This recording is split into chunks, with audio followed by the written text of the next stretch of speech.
about second breakfast. Time for second breakfast. What's up, everybody? Monster from Breakdowns for Breakfast here with another second breakfast. I've been busy. Wanted to come on here a few months ago. I made an episode about joining a band, and they were a band called Deepest Red. It was kind of a punk metal kind of thing. It was with some friends of mine that I had played in bands with before that I've known a long time. And at the time, it seemed like a decent fit.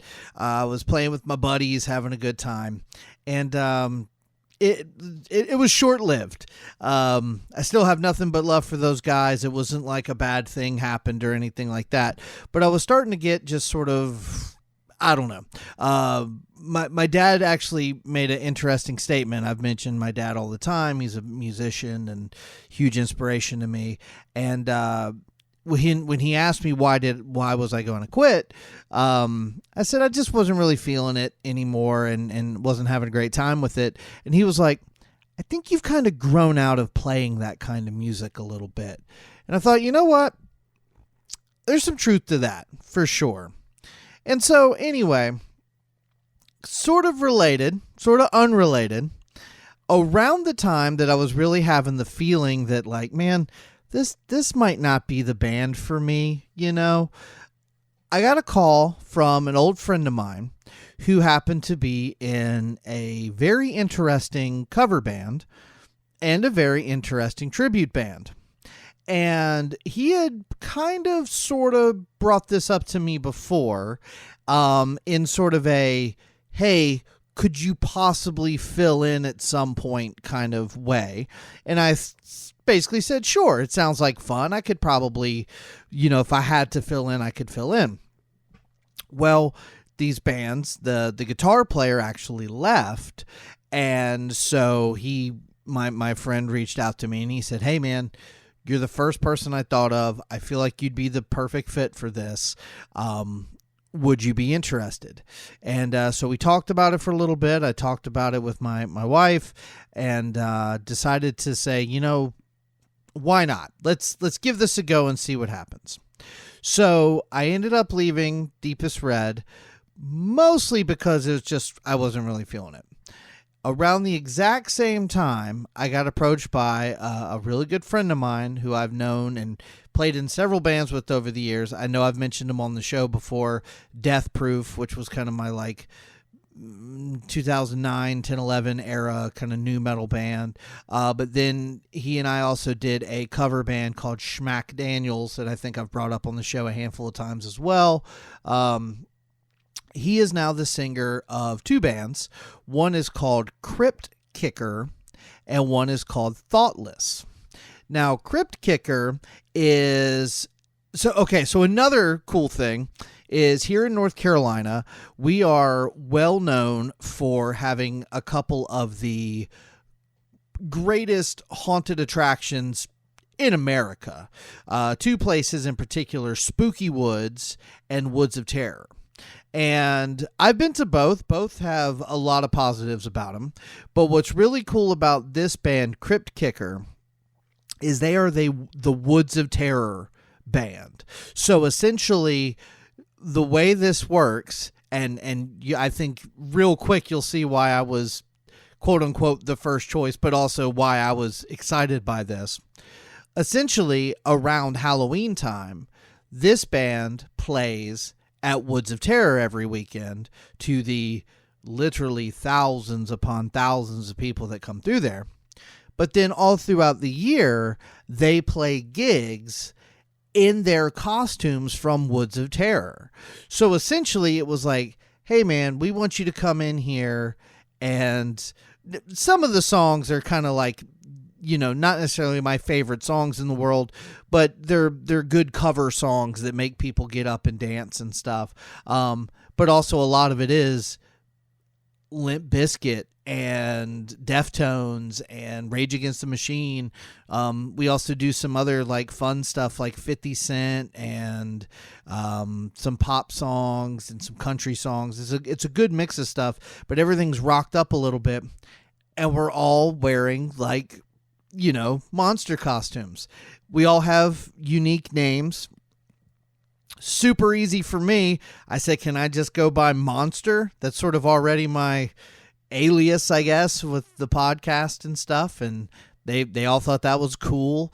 Right now, my mask is sort of this a little bit Count Orlok vampire-esque. It's got kind of like pointy ears. But the mouth is more like red shredded meat kind of looking. It's pretty cool. I had recently, just within the past couple years, had wanted to start a horror punk band. So it was like, and this is what I was going to do in the horror punk band. I was going to wear a costume, be very theatrical. So this gives me the opportunity to do that while also playing, a bunch of popular songs that people like to get up and move to. And not for nothing, make a few bucks while doing it, because it's hard to make music, make money playing music.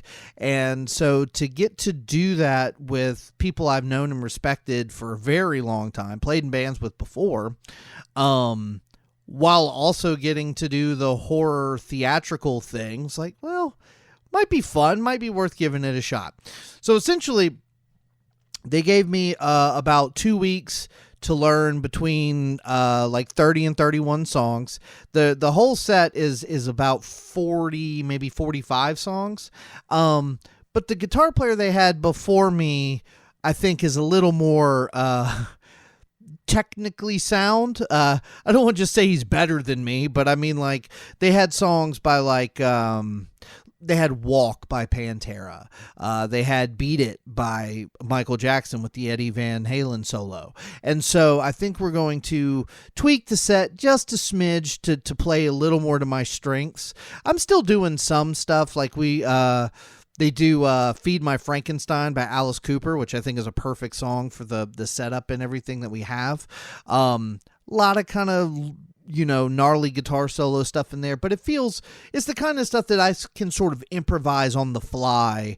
And if it's a little messy and dissonant, it sort of fits the vibe. So it's not so bad, but like an iconic guitar solo like Dimebags and Walk, or they had Crazy Train by Ozzy in the set. I think what we're thinking about doing is maybe consolidating some of those into medleys and stuff, to where we'll still play bits and pieces of it so people can hear, kind of the hook and kind of the part they like, but also, again, playing to specifically me as the guitar player, playing to my strengths, as opposed to, noodling all over the place. That's just not the kind of guitar player I am. But on the flip side of that, the costume, the energy on stage, like, that's more my speed. And so I can bring that to the table, maybe a little better than the previous guitar player. I honestly, I don't know. I never saw him play. So I'm not, I don't know. I'm just saying that on a technical level, he is leaps and bounds past where my playing skills are. So, I'm going to try to make up for it with some stage presence and that kind of thing. So I had to learn about somewhere between 30 and 35 songs in about 2 weeks. Had 2 practices, and I was able to get down, I think, 31 altogether, which was enough for us to go out and play a show. So I played my first show with them. It was a little rough around the edges on my behalf. The rest of the guys were great.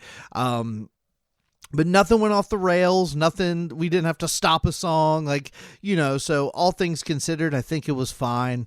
The guys have all been really supportive and just basically told me, hey, you're doing great, just don't stress yourself out, just keep doing your thing, and so that was great. But these guys are also part of a second band called Thoughtless. Thoughtless is a Korn tribute band. So in addition to the 30 to 35 songs I needed to learn for that gig, coming up, I haven't played this gig yet. At the time of recording, I'm in between the weeks. I played a couple nights ago on Saturday for Crypt Kicker, and now a couple days from now on the coming Saturday, I'll be playing with Thoughtless, the Korn tribute band. Now, Korn is a fun, obviously I love Korn. I bring up Korn all the time. They're in my top 10, probably top 5 favorite bands possibly. And so I've been listening to them forever.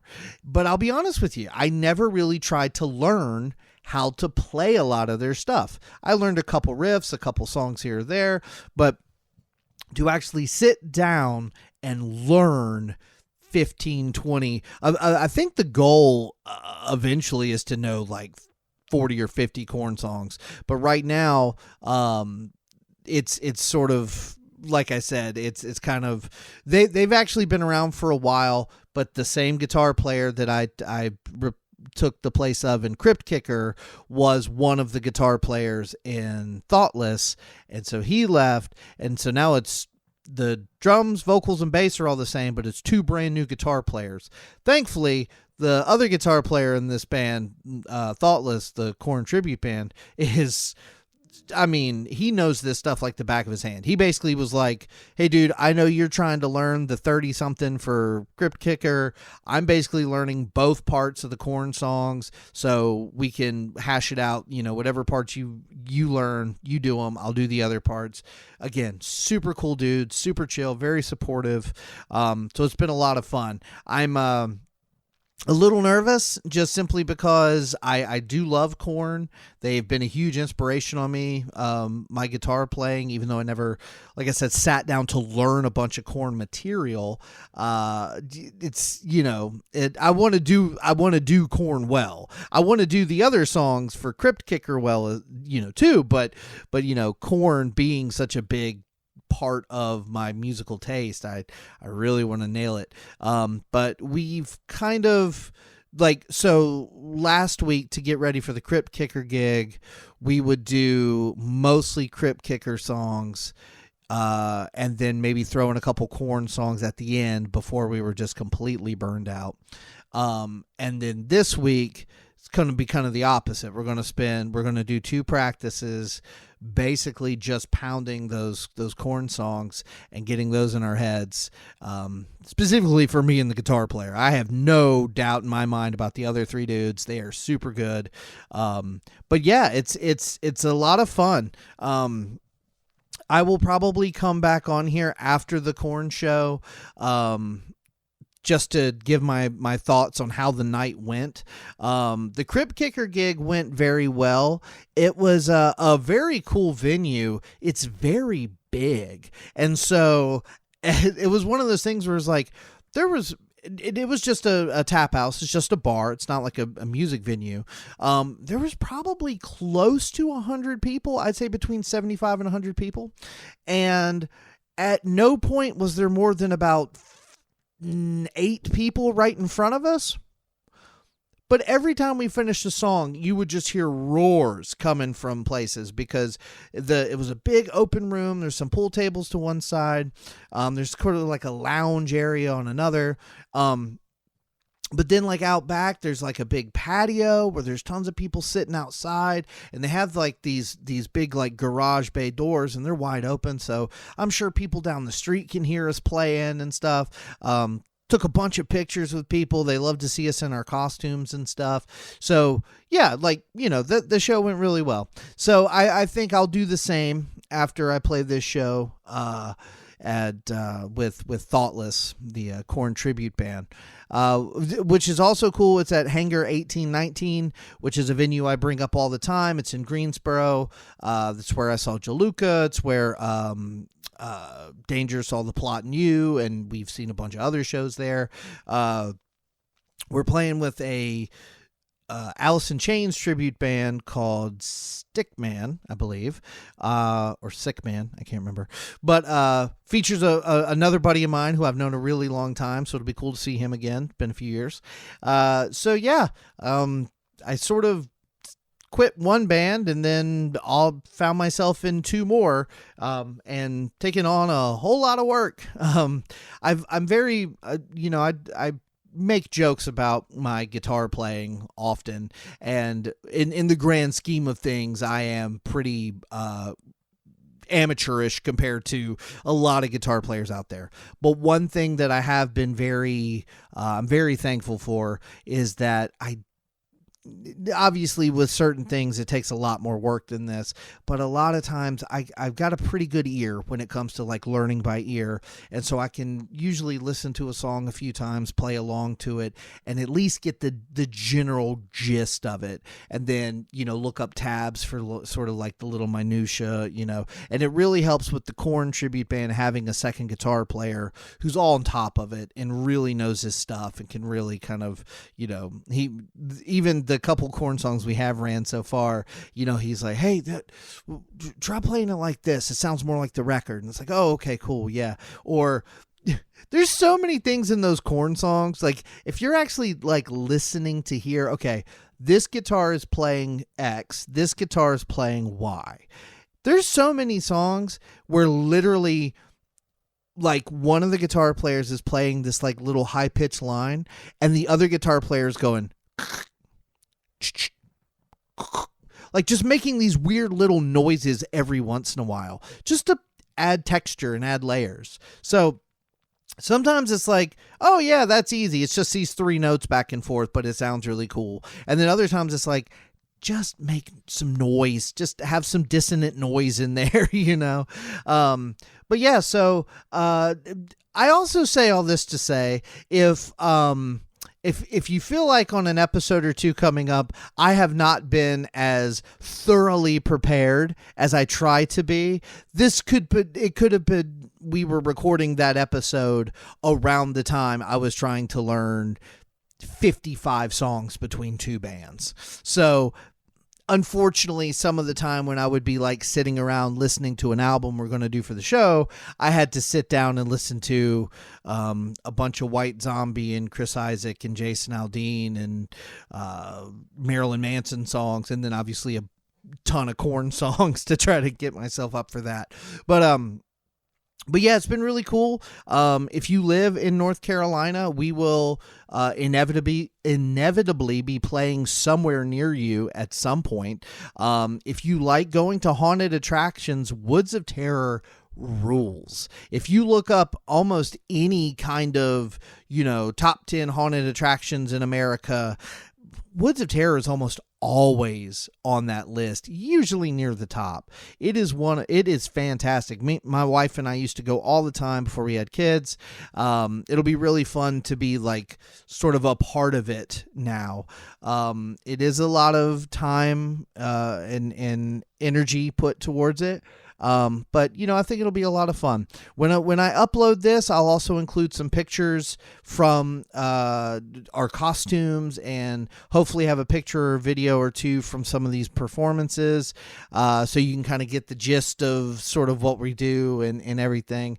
But yeah, if you're interested, please hit me up, let me know. If like I said, if you're in North Carolina, maybe follow us on Facebook and Instagram. And if you see us playing somewhere, come hang out.